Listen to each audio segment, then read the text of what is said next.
நாம் கேட்கக்கூடிய துவா அல்லது நமக்காக வேண்டி யாரோ ஒருவர் கேட்கக்கூடிய துவா நம்முடைய வாழ்க்கையின் மிகப்பெரிய திருப்புமுனைக்கு காரணமாக ஆகிவிடும். எனவேதான் நண்பர்களே, துவாவை நாம் சாதாரணமாக எடை போட்டு விடக்கூடாது. நாம் கேட்கக்கூடிய துவாவாகட்டும் அல்லது நமக்காக வேண்டி யாரோ ஒருவர் கேட்கக்கூடிய துவாவாகட்டும், நல்ல துவாக்களை பெறுவதற்கு நாம் முயற்சிக்க வேண்டும். நல்ல துவாக்களை அதிகமாக அல்லாஹ்விடத்திலே கேட்க வேண்டும். ரசூலுல்லாஹ் சொன்னார்கள், பாருங்கள், உங்களுக்கு நான் ஒரு விஷயம் சொல்லுகிறேன், நீங்கள் உங்களால் எடுத்து நடக்க முடியுமா என்று பாருங்கள். மா யுன்ஜீக்கும் மின் அதுவிக்கும் வயதருலக்கும் அர்ஸாக்கும். உங்கள் எதிரிகளை நீங்கள் வெல்லுவதற்கு அதுதான் மிகப்பெரிய ஆயுதம். உங்களுக்கான ரிஸ்கை இழுத்து கொண்டு வருவதற்கு அதுதான் பெரிய ஆயுதம். நீங்கள் உழைக்கிறீங்க, கஷ்டப்படுறீங்க, பல்வேறு விதமான முயற்சிகளை போடுகிறீர்கள், எல்லாம் சரிதான். உங்களுக்கான ரிஸ்கை இழுத்து கொண்டு வருவது நான் சொல்லக்கூடிய விஷயம். அதே போன்று நீங்கள் யாரை எதிரி என்று நினைக்கிறீர்களோ அவர்களை வெல்வதற்கு நான் சொல்லக்கூடிய இந்த ஆயுதத்தை விட பெரிய சக்தி ஒன்றும் கிடையாது அப்படின்னு சொல்லிட்டு ரசூலுல்லாஹ் சொன்னாங்க, ததுஊனல்லாஹ ஃபீ லைலத்திக்கும் வ நஹாரிக்கும். உங்கள் இரவு பகல் பாராமல் உங்கள் ரப்பிடத்திலே கையேந்துங்கள். இதுதான் உங்கள் ரிஸ்கை உங்களுக்கு கொண்டு வந்து சேர்க்கும். உங்கள் எதிரி யாரோ அவனுடைய உள்ளத்திலே அச்சத்தை உங்களை பற்றி ஏற்படுத்தும். எது? நீங்க கேட்கக்கூடிய துஆ தான், நீங்க கேட்கக்கூடிய அந்த பிரார்த்தனை தான். ஃபஇன்ன துஆ சிலாஹுல் மூமின்.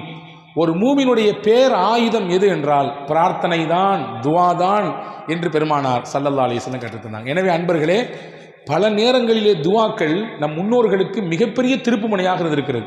நமக்கெல்லாம் தெரியும், முகமது நபியை எதிர்த்த மக்காவின் தலைவர்களிலே முதன்மையானவர், முக்கியமானவர் யார் என்றால் உமர். உமர் எதிர்த்தார். எந்த அளவிற்கு எதிர்த்தார் என்றால் அவருடைய வரலாறு வருகிறது, கத்தியை தூக்கி கொண்டு முகம்மதின் தலையை வெட்டப் போகிறேன் என்று போனார்.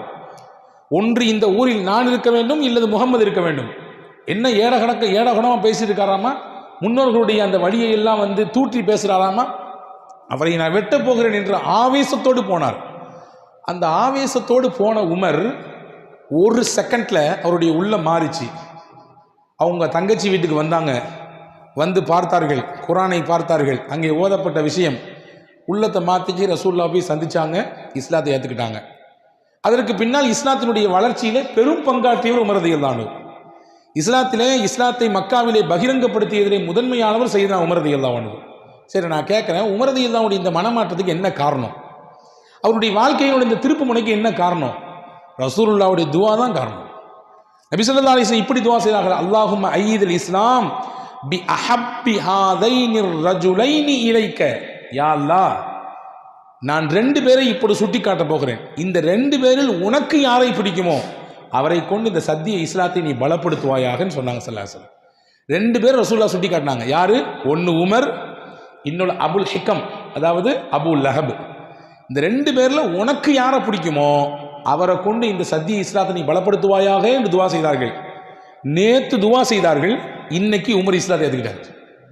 நேத்து துவா செய்தார்கள். இவர் இஸ்லாத்தை ஏற்றுக்கணுன்ற மனம் வரும் பொழுது அவர்களுடைய தங்கையின் வீட்டிலே உட்கார்ந்து குரானை சொல்லிக் கொண்டு கொடுத்த ஒரு சஹாபி சொன்னார்கள், உங்களை பத்தி நேத்தான் ரசூலுல்லாஹ் துவா செஞ்சாங்க, அல்லாஹ் எப்படி கபூல் செஞ்சா பாருங்க. அப்படி அல்லாஹ் எப்படி உங்களுடைய வாழ்க்கையிலே அதை உண்மையாக்கி விட்டான் பாருங்கள் என்று சொன்னார்கள் அந்த சஹாபி தோழர். எனவே உமர் ரலியல்லாஹு அன்ஹுடைய வாழ்க்கையின் திருப்புமுனை நாயகத்தின் துவா. இஸ்லாம் கடுமையாக எதிர்க்கப்பட்டது மக்காவின் மண்ணிலே. மதினாவுக்கு போன பிறகும் எதிர்க்கப்பட்டது. பல்வேறு இளைஞர்களை இஸ்லாம் சந்தித்தது. உச்சகட்டமான இளைஞரில் ஒன்றுதான் நாளைக்கு நம்ம சந்திக்க இருக்கிற பத்ர் யுத்தம், நாளைய தினம். அந்த பத்ர் யுத்தத்திலே சஹாபாக்கள் வெறும் 313 சஹாபாக்கள், எதிரணியிலே ஆயிரக்கணக்கான நபர்கள். எல்லா ஆயுதமும் அங்கே அந்த பகுதியில் இருக்குது. இங்கே எல்லாவற்றிலும் குறைவு. ரசூலுல்லாஹி ஸல்லல்லாஹு அலைஹி வஸல்லம் அன்னவர்கள் யுத்தம் நடந்து கொண்டிருக்கிற சமயத்திலே கூடாரத்திலே நெத்தியை பூமியில் வைத்துக்கொண்டு அல்லாஹ்விடத்திலே சஜிதாவிலே துவா செய்து கொண்டிருந்தார்கள். அலி ரலியல்லாஹு சொல்றாங்க, நான் ரசூலுல்லாஹ்க்கு ஏதோ ஆயிருமோன்னு பயந்து போய் உள்ள வந்து பார்த்தேன். நபி ஸல்லல்லாஹு அலைஹி வஸல்லம் யா ஹய்யு யா கய்யூம், யா ஹய்யு யா கய்யூம் என்ற துவாவை சத்தமாக சொல்லி அல்லாஹ்விடத்திலே கேட்டுக்கொண்டிருந்தார்கள். 3 தடவை நான் வந்து பார்த்தேன். 3 தடவையும் தலையை அவர்கள் உயர்த்தவே இல்லை, அல்லாஹ்விடத்திலே துவா செய்து கொண்டே இருந்தார்கள். சையதுனா அபூபக்கர் ரலியல்லாஹு அன்ஹு ரசூலுல்லாஹ் சொன்னாங்க, வல்லாஹு ல யன்சுரன்னக்கல்லாஹ் வல யுபகி வல யுபய்யிதன்னக்கல்லாஹ் அல் வஜ்ஹக. யா ரசூலல்லாஹ், நீங்கள் கேட்கக்கூடிய இந்த துவாவை அல்லாஹ் நிச்சயம் ஏற்றுக்கொள்வான், உங்களுக்கு உதவி செய்வான், உங்கள் முகத்தை வெளிச்சமாக்குவான், உங்கள் முகத்திற்கு சந்தோஷத்தை கொண்டு வந்து தருவான். இந்த போர் நமக்கு சாதகமாகத்தான் முடியும் நபியே, உங்கள் துவா நிச்சயம் பொய்ப்பித்து போவாது, அது மறுக்கப்படாத நபியே என்று ஹஜ்ரத் அபூபக்கர் ரலியல்லாஹு அன்ஹு ஆறுதல் சொன்னதாக ஹதீஸில் வந்திருக்கிறது. பத்ர் யுத்தம் குறைந்த எண்ணிக்கையை கொண்டு, குறைந்த ஆண்பலங்களை கொண்டு, குறைந்த ஆயுதங்களை கொண்டிருந்த முஸ்லிம்கள் வெற்றி பெற்றார்கள் என்றால் அல்லாஹுவின் நாட்டம் என்பதோடு சேர்த்து முக்கியமாக நாயகத்தினுடைய ஒப்பற்ற துவா, அந்த துவா, நாயகத்தினுடைய அந்த அழுகை, அவர்களுடைய கண்ணீர், அதுவெல்லாம் பத்ர் யுத்தத்திற்கு ஒரு வெற்றியை வாங்கி தந்ததற்கு முக்கியமான காரணம். எனவே அன்பு பெருமக்களே, வாழ்க்கையினுடைய டர்னிங் பாயிண்ட், திருப்பு முனையாக நமக்கு அமைவதிலே துவா என்பது மிக முக்கியமாக பங்காற்றுகிறது. எனவேதான் ஹஜ்ரத் மூசா அலைஹிஸ்ஸலாம் கேட்ட துவாவை இன்றைக்கு நாம் ஓதின வசனங்களிலே அல்லாஹ் ஒரு இடத்திலே சொல்கிறான். மூசா அலைஹிஸ்ஸலாம் இருந்தது எகிப்திலே. அந்த எகிப்திலிருந்து மதியன் என்ற நகரத்திற்கு அவர்கள் வந்தார்கள். ஏன் வந்தார்கள்? பின்னால் ஒரு காரணம். என்ன காரணம்? சண்டை போட்டு கொண்டிருந்த 2 பேருக்கு இடையிலே சமாதானம் செய்ய போனார்கள். சமாதானம் செய்ய போகும் பொழுது ஒருத்தர் லைட்டாக ஒரு தட்டு தட்டினாங்க. அடியை தாக்கு பிடிக்காம அவன் இறந்து போயிட்டான். இறந்து போனதற்கு பிறகு பேச்சு அப்படியே இவரை கொண்டவர் யார் என்று தெரியவில்லையே என்று அப்படியே பரவுகிறது. மறுநாள் அந்த சம்பவம் நடந்த 2வது நாள், நேற்று யார் ஒருத்தன் கூட சண்டை போட்டுருந்தானோ அதே ஆள் இன்னொருத்தன் கூட சண்டை போட்டுருக்கிறான். மூசா அலைஹிஸ்ஸலாம் புரிஞ்சுட்டாங்க, நம்ம போய் தடுத்து இந்த காரியத்தை சரி செய்யலாம்னு நினச்சோம், ஒருத்தர் அடித்தோம், அவன் செத்து போயிட்டான், அல்லாஹ் நம்ம தௌபா செஞ்சுக்கிட்டோம். இவன் மறுபடியும் சண்டை போடுறான்னா இவன் தான் பிரச்சனை, இவன் தான் ஒவ்வொருத்தண்டையாக போய் வம்பிழுக்கிறது. ஏப்பாங்க வா என்று கூப்பிட்டு பேசக்கூடிய சமயத்தில் அவன் சொன்னான், நேற்று ஒருத்தனை அடித்து கொன்னியே, அதே மாதிரி என்னையும் நீ கொன்ன போறியா அப்படின்னு கேட்டான். இந்த வார்த்தை சத்தமாக சொன்னவுடன் சுற்றி இருந்த மக்கள் எல்லாம் திரும்பி பார்த்தார்கள். இப்போ நேற்று இறந்து போனதுக்கு காரணம், ஒருத்தன் இறந்து போனதுக்கு காரணம் இவர் தான் என்று எல்லாருடைய பார்வையும் மூசாவின் மீது படுகிறது. மூசா அலைஹிஸ்ஸலாமுக்கு இப்பொழுது அல்லாஹ்வினுடைய உத்தரவு, இந்த இடத்தை விட்டு கடந்து போகணும் அப்படின்னு சொல்லி எகிப்திலிருந்து கிளம்புகிறார்கள். மதியனுக்கு போக வேண்டும். எப்படி போவது? வழி என்ன சாதனம்? எதுவுமே இல்லை. அல்லாஹ்வின் மீது தவக்கல் வைத்து செல்கிறார்கள். போனார்கள். போய் மதியன் தேசத்திற்கு இறங்கினார்கள். யாருமே ஆள் அரவம் இல்லாத இடம். அந்த இடத்திலே சில மக்கள் தங்களுடைய ஆடு ஒட்டகங்களுக்கு தண்ணீர் கொடுத்துட்டு இருக்கிறாங்க. அதை நின்று வேடிக்கை பார்த்துட்டே இருக்கிறாங்க. ஓரத்தில் 2 பெண்கள் ஓரமாக நிற்கிறார்கள். அந்த பெண்கிட்ட போய் மூசா அலைஹிஸ்ஸலாம் கேட்டாங்க, நீங்கள் மட்டும் ஏன் இங்கே நிற்கிறீங்க? எல்லாரும் அங்கே போய் தண்ணி பிடிச்சிட்டு இருக்காங்களே. அந்த 2 பெண் பிள்ளைகளும் சொன்னார்கள், அந்த கூட்டம் போனதுக்கு பின்னாடி தான் நாங்கள் தண்ணி பிடிப்போம், ஆண்களோடு கலக்க மாட்டோம், நாங்கள் தனியாகத்தான் போய் பிடிப்போம்.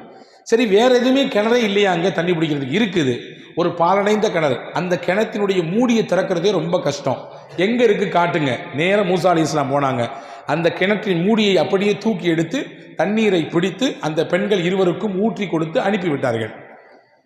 வரலாற்றில் எழுதுறாங்க தஃப்சீரில், அந்த மூடியை 10 பேர் சேர்ந்தால் தான் தூக்க முடியுமா. ஆனால் மூசா அலைஹிஸ்ஸலாம் ஒத்த ஆளாக தூக்குனாங்க. இந்த 2 பெண்களும் வீட்டுக்கு எப்பொழுதுமே தாமதமாக போகக்கூடியவர்கள். அன்னைக்கு ரொம்ப சீக்கிரமாக வந்தாங்க. அவருடைய தகப்பனார், அவரும் ஒரு நபி, வயதானவர். அந்த நபிக்கு பெயர் ஷுஐப். அவங்க கேட்டாங்க, என்னம்மா எப்பொழுதுமே லேட்டாக வருவீங்களா, இன்னைக்கு சீக்கிரமாக வந்துட்டீங்களே? கதையை சொன்னாங்க. ஒரு வாலிபர் பார்ப்பதற்கு நல்ல மனிதராக தெரிகிறார், நம்பிக்கையாளராக இருக்கிறார், ரொம்ப பலமிக்கவராக இருக்கிறார், அவர் செய்த உதவித்தான் இது என்று அந்த 2 பிள்ளைகளும் தன் தகப்பனிடத்திலே சொன்னார்கள். இது ஒரு புறம் போகட்டும். மூசா அலைஹிஸ்ஸலாம் இந்த நன்மையை செய்து முடித்துவிட்டு அல்லாஹ்விடத்திலே துவா செய்தார்கள். என்ன துவா செய்தார்கள்? அதுதான் இன்று அல்லாஹ் குர்ஆனிலே சொல்கிறான். அதுதான் இன்னைக்கான நமக்கான செய்தி. ரப்பி இன்னி லிமா அன்ஸல்த இலைய மின் கைரின் ஃபகீர். யா அல்லாஹ், என் மீது சுமத்தப்பட்ட இந்த குற்றத்தினாலே உன்னுடைய நாட்டத்தை நாடி நான் இதோ வந்துவிட்டேன். இப்பொழுது எனக்கு எதுவுமே இல்லை, தங்குவதற்கு இடம் இல்லை, உடுத்துவதற்கு இந்த ஆடையை தவிர்த்து வேறு எதுவும் இல்லை, உண்ணுவதற்கு இலை தலைகளை தவிர வேறு எதுவும் இல்லை. இப்பொழுது நீ எனக்கு எந்த நலவை கொடுத்தாலும் அதன் பக்கம் ரொம்ப தேவையானவன் நான். வைத்துக் கொள்ளுங்கள், ஊர் தெரியாது, பாஷை தெரியாது, எந்த ஒரு அறிமுகமும் இல்லாத ஒரு பகுதி, நாம் போய் தனியாக மாட்டிக்கொண்டோம். இப்பொழுது நம்முடைய மனநிலை எப்படி இருக்கும்? பாஷையும் தெரியாது, அறிமுகமான அவர்களும் இல்லை, எங்கே போய் இறங்கணும், எங்கே போய் சேரணும், இருந்த அட்ரஸ் ஃபுல்லாக தொலைஞ்சு போச்சு, எதுவும் இல்லாமல் இருக்கிறோம். இப்பொழுது நம்முடைய மனநிலை எப்படி இருக்கும்? இதோடு மூசா அலைஹிஸ்ஸலாமை கற்பனை பண்ணுங்கள். மூசா அலைஹிஸ்ஸலாம் அல்லாஹ்விடத்திலே கேட்டார்கள், யா அல்லாஹ், இப்போ எனக்கு என்ன கொடுத்தாலும் எனக்கு தேவை, எப்படியாவது எனக்கு வழிகாட்டு என்று கேட்டார்கள். இந்த துவாவின் பரக்கத் வரலாற்றில் எழுதுறாங்க, ஆசிரியர் பெருமக்கள் சொல்லித் தருவார்கள். வாழ்க்கையில் ஒரு மனிதன் எதையெல்லாம் தேடுவானோ எல்லாவற்றையும் அல்லாஹ் இந்த துவாவை கொண்டு அல்லாஹ் நிறைவேற்றி தருவான். மூசாவுக்கு மட்டுமல்ல, நமக்கும். வேலை இல்லாமல் திண்டாட்டத்தோடு நிறைய பிள்ளைகள் இன்றைக்கு இருக்கிறார்கள். உள்ளபடியே நம்பிக்கையோடு இந்த துவாவை அவர் ஓதி வருவாரையானால் நல்ல வேலை வாய்ப்பை அல்லாஹ் கொடுப்பான். திருமணம் முடியாமல், ஜோடிகள் அமையாமல், வரன்கள் அமையாமல், ஆண் பிள்ளைகளுக்கு பெண் பிள்ளைகள் அமையாமல், அல்லது பெண் பிள்ளைகளுக்கு ஆண் மகன்கள் அமையாமல் வருத்தப்பட்டு கொண்டிருக்கக்கூடிய அந்த தம்பதிகள் அல்லது அந்த பிள்ளைகளை பெற்றெடுத்த பெற்றோர்கள் இந்த துவாவை தொடர்ச்சியாக ஓதினால் அல்லாஹ் நல்ல வரன்களை ஏற்படுத்தி தருவான். அதே போன்று கல்வியை தேடி, பொருளாதாரத்தை தேடி, வியாபாரத்தினுடைய விருத்தியை தேடி, என்னென்ன வேண்டுமோ உலகத்தில் அதையெல்லாம் உள்ளத்தில் வைத்துக்கொண்டு இந்த துவாவை ஒருவர் நம்பிக்கையோடு ஓதினால் அதை அல்லாஹ் நிறைவேற்றி தருவான். ஏனென்றால் மூசா அலைஹிஸ்ஸலாம் இந்த துவாவை ஓதினார்கள். ஓதியதுதான் அவர்களுடைய வாழ்க்கையின் திருப்பு முனை. எதுவுமே இல்லாமல் நின்ற மூசா அலைஹிஸ்ஸலாமுக்கு முதலில் அங்கே ஷுஐப் அலைஹிஸ்ஸலாம் கூட்டு விடுறாங்க. உங்களுக்கு ஹெல்ப் பண்ணாங்கல்ல, அந்த வாலிபரை போய் கூட்டுவாங்கன்னு சொல்லி அந்த 2 பெண்களில் ஒரு பிள்ளை அனுப்பி வச்சாங்க. அந்த ஒரு பிள்ளை வந்து சொன்னது, என்னுடைய தகப்பனார் உங்களை கூப்பிடுறாங்க, நீங்கள் எங்களுக்கு ஹெல்ப் பண்ணுறதுக்கு, உங்களுக்கு உதவி செய்யணும்னு நினைக்கிறாங்க என்று கூப்பிட்டு விட்டார்கள். இப்போ ஒரு பெரிய ஆறுதல். ஆளே இல்லை என்று நினைத்தோம், அறிமுகமே இல்லை என்று நினைத்தோம். அல்லாஹ் யாரையோ நமக்கு இப்பொழுது அறிமுகப்படுத்துகிறான். முதல் ஆறுதலுங்க. வெளியூரில் வெளிநாட்டில் போய் இறங்குறோம், அங்கே ஒருத்தர் நமக்கு தமிழ் பேசுகிறாரு அல்லது நம்ம பாஷை பேசுகிறாரு வச்சுக்கலாம், அவரை முதல்ல பார்த்து பக்கத்து நெருங்கிடுவோம். நம்ம ஊருக்காரரா நீங்கள் அப்படிம்போம். அவர் இருக்கிறது கன்னியாகுமரியில் இருப்பார், நம்ம அங்கே இருப்போம். ஆனால் அவர் பேசுகிற அந்த ஒரு சின்ன அறிமுகம் கிடைத்தவுடன் நமக்கு ஏதோ ஒரு புதிதாக ஏதோ ஒன்று நிறைய கிடைத்தது போன்று இருக்கும்.